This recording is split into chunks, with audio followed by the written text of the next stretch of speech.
कुपुत्रो जायते क्वचिदपि कुमाता न भवति, शास्त्र में लिखा है, लेकिन वासना कुमाता बना देती है।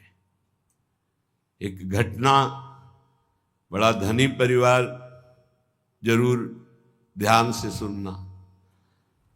पति ऑफिसर, खूब धन व्यवस्था, पत्नी और 2 पुत्र, एक पुत्र एक पुत्री, बहुत ही लाडले सुंदर। पूर्व जीवन में उसने जो अपना मित्र बनाया था, फोन का जमाना, बात करके वो अटैची लेके घर आया।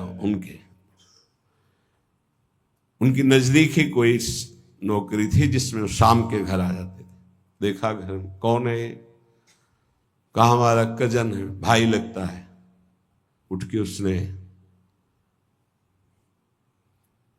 बड़ा अच्छा किया आप आ गए, बड़ा सज्जन पुरुष था, अच्छा किया आपने आ गए। बोले मैं तो होटल में रुकना चाहता था, पर दीदी ने कहा यहां आ जाओ। बहुत अच्छा। वो बोली कुछ समय के लिए आए हुए तो यहीं रुक जाए क्या?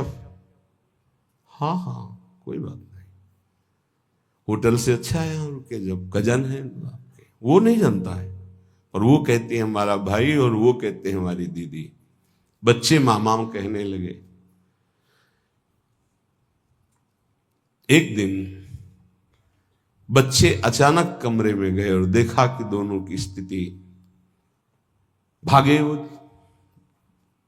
10-12 वर्ष का लड़का बाहर आए तो नौकर भोजन बनाने वाला, तो उसका अंकल अंकल मामा, हमें लग रहा है हमारी मम्मी को मार रहे हैं, क्या कर रहे हैं। वो उस क्रिया को थोड़ी जानते, छोटे बच्चे। तत्काल वो दौड़ा कि मालकिन को क्या हो, तो वो असावधान थे, बच्चों को देखा ही नहीं था। नौकर ने जब देखा तो उनकी दृष्टि पड़ी। अब वो नौकर तो नौकर बाहर निकले और कहा हमें मालकिन नौकरी से मतलब, हमें क्या बोलना है। और डर गए। उसने कहा आज भोजन हम बनाएंगे अपनी रुचि का, आप बैठे। भोजन में जहर मिलाया,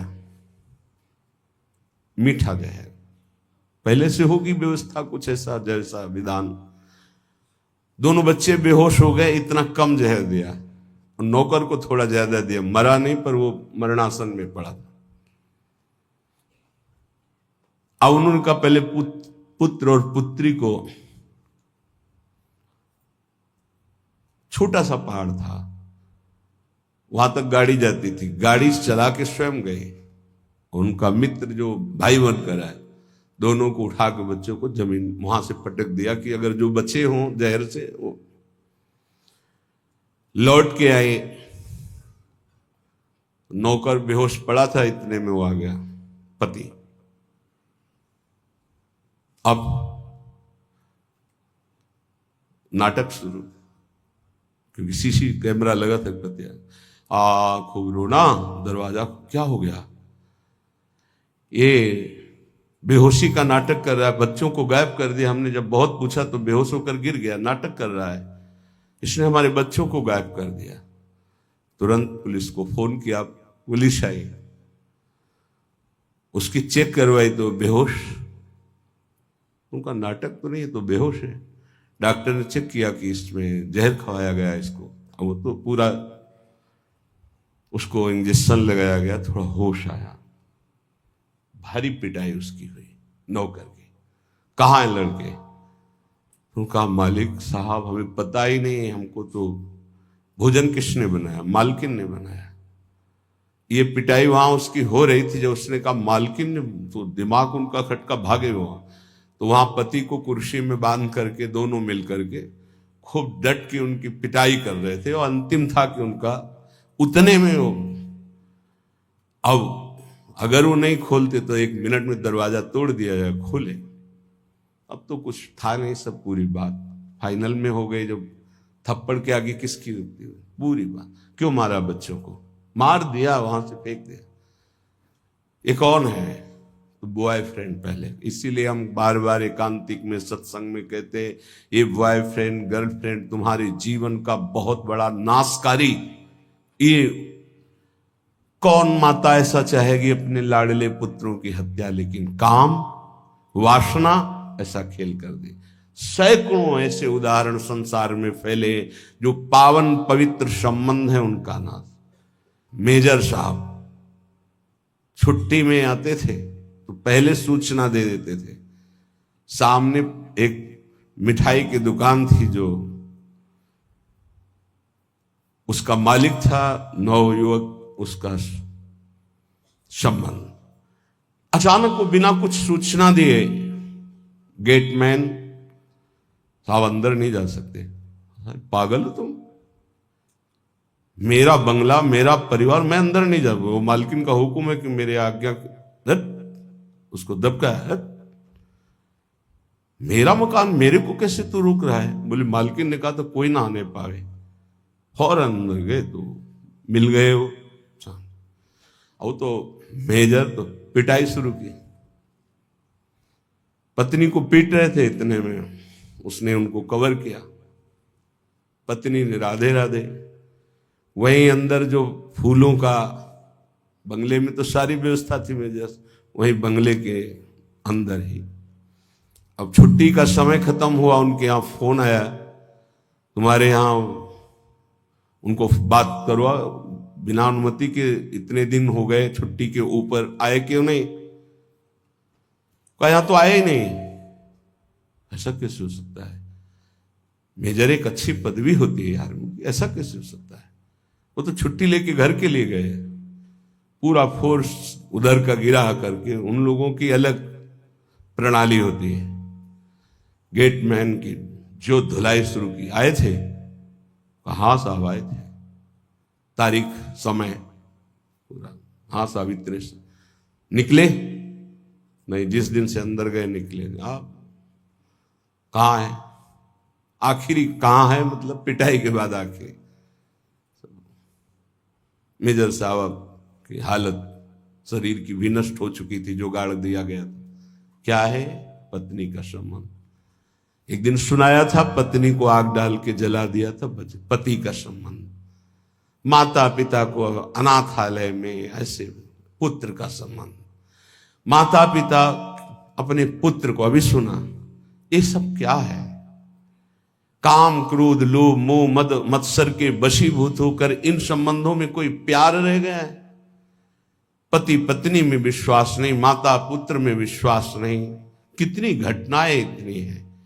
भाई अपना हरि बिनु और न कोई, मातु पिता सुत बंधु कुटुंब सब स्वार्थ ही के होई। अपना हरि बिनु और न कोई। आपको लगता है आपको कोई प्यार करता है? कब तक? जब तक आप स्वार्थ के लायक हो, नहीं तो कोई प्यार नहीं करता। निज अनुभव ये कहो खगेशा। इसलिए संत जन कहते हैं अपना हरि बिनु और न कोई। ये काया को भोग बहुत दे, मर्दन करी करी धोई। सो भी छूटत नेक तनिक सी, संग न चाले कोई। अपना हरि बिनु और न कोई। श्री चरणदास जी महाराज बड़े ऊंचे महापुरुष हैं। इस शरीर को क्या क्या नहीं खिलाया, इस शरीर के लिए पाप किए गए, बड़ा मलमल के धोया सजाया सुरक्षित रखा। ये भी नीच हमारा साथ नहीं दिया, ये भी साथ नहीं देता, ये भी साथ नहीं देता। पक्का समझ लीजिए, साथ देती नहीं है किसी का ये साथ। इस देही और तो बात जले तो सम्मा बुझ जाएगी जलते जलते, दम निकल जाएगा आदमी का। क्या भरोसा है इस जिंदगी का, ये साथ देती नहीं है किसी का, है किसका भरोसा। ये इसलिए सब तुम्हारे जानकारी होते हुए भी जानकारी में डाल रहे हैं कि अगर समझ आ जाए तो एक एक श्वास सार्थक कर लो। राधा राधा अपना हरि बिनु और न कोई, घर की नारी बहुत ही प्यारी, दिन में नाही दोई, जीवत कहती साथ चलूंगी, डरपन लागी सोई, अपना हरि बिनु और न कोई। बाल्यावस्था से एक साधक साधु संग करता था, माता पिता के कहने से ब्याह हुआ, रोज गुरु जी के पास जाता था। अब ब्याह हुआ तो नया मित्र मिला, और इनका सबसे बड़ा जादू होता है वचन, मुस्कुराहट, नेत्र की चांचल्यता। देखो हमारा नियम था, हम रोज गुरु जी के दर्शन करने जाते, तो हम तुम्हारे बिना जी नहीं सकती। लगा उसको ऐसा, महीनों हो गए गुरु जी के पास नहीं गए। तो संतों का होता है जैसे आप रोज दृष्टि में आओ तो अपनापन से, वो कहां गए आज दिखाई नहीं दे। अहोभाग्य मानो यदि आपका ऐसा चिंतन हो, श्यामा श्याम के चिंतन में आपका चिंतन हो गया, बहुत बड़ी बात। यही संतों से प्रार्थना, कभी निज दास की तरह चिंतन कर लेना। गांव वालों से पूछा, वो आता नहीं। अरे बोले उसका ब्याह हो गया। तो ब्याह हो गया तो कोई नई बात थोड़ी, विश्व में सबका ब्याह होता है जो गृहस्थी में होते हैं।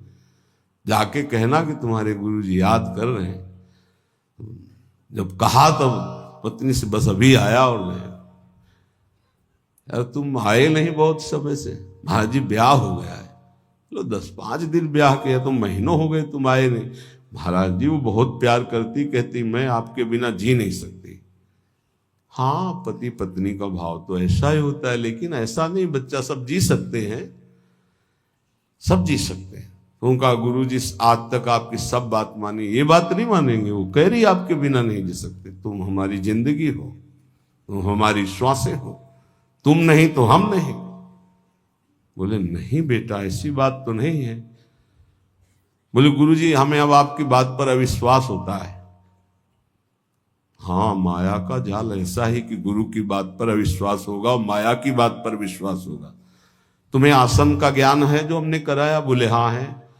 तो हम एक प्राणायाम पद्धति बताते हैं जो 15 दिन में अभ्यास में आ जाएगी हमारे प्रभाव से। तो 5 मिनट 10 मिनट के लिए हम तुम्हें बिल्कुल प्राणों को स्तब्ध करने की क्रिया बता देंगे। ये पूज्य पादुड़िया बाबा में थी।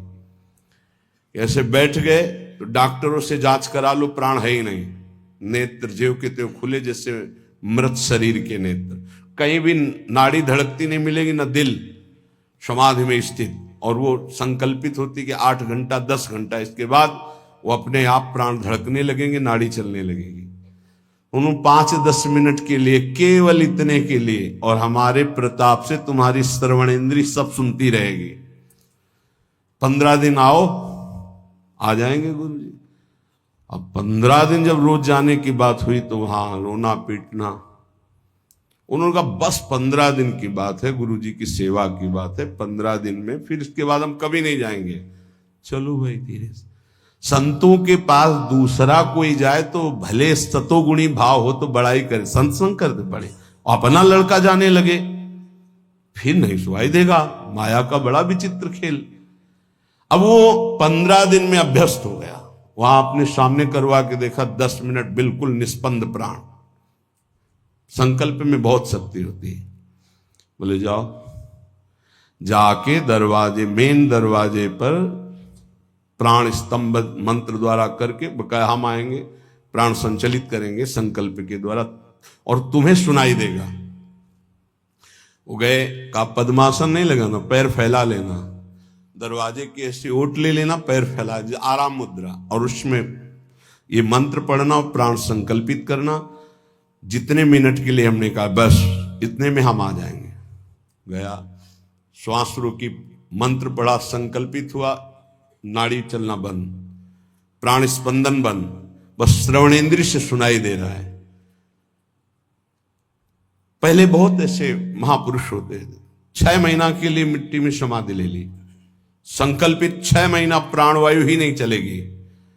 6 महीने के बाद जो समय बताया ठीक उसी समय खोल दो, खोल दिया, पीला शरीर हो गया, सब मरे नहीं, फिर प्रकट हो। ऐसे बहुत से गंगा किनारे सिद्धों के दर्शन किए, नकल नहीं करनी चाहिए, नहीं वही मर जाओगे, स्थिति होनी चाहिए। हाँ, अब वो हाहाकार मच गया, मेन दरवाजे पे था, लाला लाला हिलाया, नाड़ी देखी धड़, अरे रोना धोना सब मच गया, गांव के लोग आ गए, माता पिता बहू की जो स्थिति थी, छाती में हाथ मारना और रोना, वो संत भगवान क्या हुआ क्या हुआ, क्योंकि मात्र 5 मिनट का संकल्प था, 5 मिनट में प्राण स्पंदित हो जाएंगे, अपने आप चलने लगेंगे, और उतने में सारा उनको अनुभव कराना था।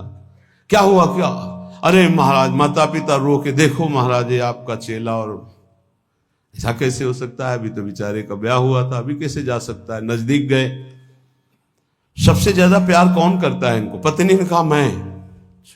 कनेर का फूल जानते हैं, ऐसे ही उसमें चरणामृत लिए थे, बोले छू, ये हमने मंत्र पढ़ करके जल कर दिया, तुम पियो मर जाओगी, ये जीवित हो जाएगा। जो सबसे मैं जी नहीं, वैसे भी आप नहीं जी सकती, चेलो वाले ने बताया था कि आप कहती कि मैं आपके बिना जी नहीं सकती जब हमारे पास, तो वैसे ही तुम मर जाओगी, क्योंकि तो पधारी गया, तो ये पी लो तुम मर जाओगी, ये जी जाएगा। बोले महाराज जो होना सा तो हो ही गया, वो नहीं पिया और कुछ नहीं है, कुछ नहीं है, चरणामृत है। अच्छा, जो होना था हो गया, मतलब आप नहीं पिएंगी। अब महाराज जैसे भगवान जीवन कटवाना चाहते हैं वैसे काटेंगे, रोना बंद हो गया। और कोई सभा में, सबको पता था महात्मा सिद्ध है, पिएंगे मर जाएंगे, कोई तैयार नहीं। बोले अब चेला हमारा तो हम ही पी लेते हैं, और उसमें तो चरणामृत था, पिया और जो ही संकल्प किया सो प्राण संचलित हो गए। अब वो बोला गुरुजी 1 मिनट हम घर में नहीं रुके। नहीं, बोले घर में ही रहो, लेकिन राग रहित होके रहो। राग नहीं, हमारी शिक्षा का फल परिवार के धर्म से चित होना नहीं, पारिवारिक धर्म का पालन करते हुए ये मानो कि हरि के सिवा कोई अपना नहीं, तो तुम्हारी बात बन जाएगी। कह रहे घर की नारी बहुत ही प्यारी, तिन में नाही दोई, जीवत कहत मैं साथ चलूंगी, डरपन लागी। हम उस कमरे में नहीं जाएंगे। क्यों? आप तो कहती थी आपके बिना जी नहीं सकते, तो जो आप थे उनसे परिचय नहीं था, शरीर से था, तो शरीर है, अब उस कमरे में नहीं जाएंगे। कौन तुम्हारा है? जो कहिए ये द्रव्य आपनो, जिन उज्ज्वल मति खोई, आवत कष्ट रखत रखवारी, चलत प्राण ले जोई, आपनो हरि बिनु नहीं कोई। धन किसकी जान नहीं ले सकता, किसको नष्ट नहीं कर सकता, और अंततो गत्वा किसके साथ चला है। अगर धन को अपना मानोगे, शरीर को अपना मानोगे, संबंधियों को अपना मानोगे, तो हरि में विश्वास ही नहीं हो सकता। पक्की बात समझ लो, हरि में विश्वास हो गया तो इन सब के होते हुए भी आपको अंदर मात्र बुद्धि नहीं रहेगी। या जग में कोई ही तू न दिखे, मैं समझाऊं सोई, चरण दास सुखदेव कहें यो, सुन लीजिए नर लोई। चाहे स्त्री हो चाहे पुरुष हो, सुन लो, अपना हरि बिनु और न कोई, हरि के सिवा कोई अपना नहीं है। इसीलिए श्रीपाद प्रबोधानंद जी महाराज कह रहे हैं, अद्य सोवा यस्तीदम कुदेहम सर्वे भोगायांति तत्र स्थिते। भाई आज मरो या कल तुम मरोगे, सारे भोग तुम्हारे छूटेंगे, सारे संबंध तुम्हारे छूटेंगे। तस्मात् सौख्याभास उच्चर विभाति नित्यानंदे नंद वृंदावनांता। इसलिए परम सुख की प्राप्ति के लिए इस शरीर को वृंदावन लाओ, इस रज में लुटाओ, सत्संग सुनो और खूब नाम जप करो, इसी से तुम्हारा परम मंगल हो जाएगा।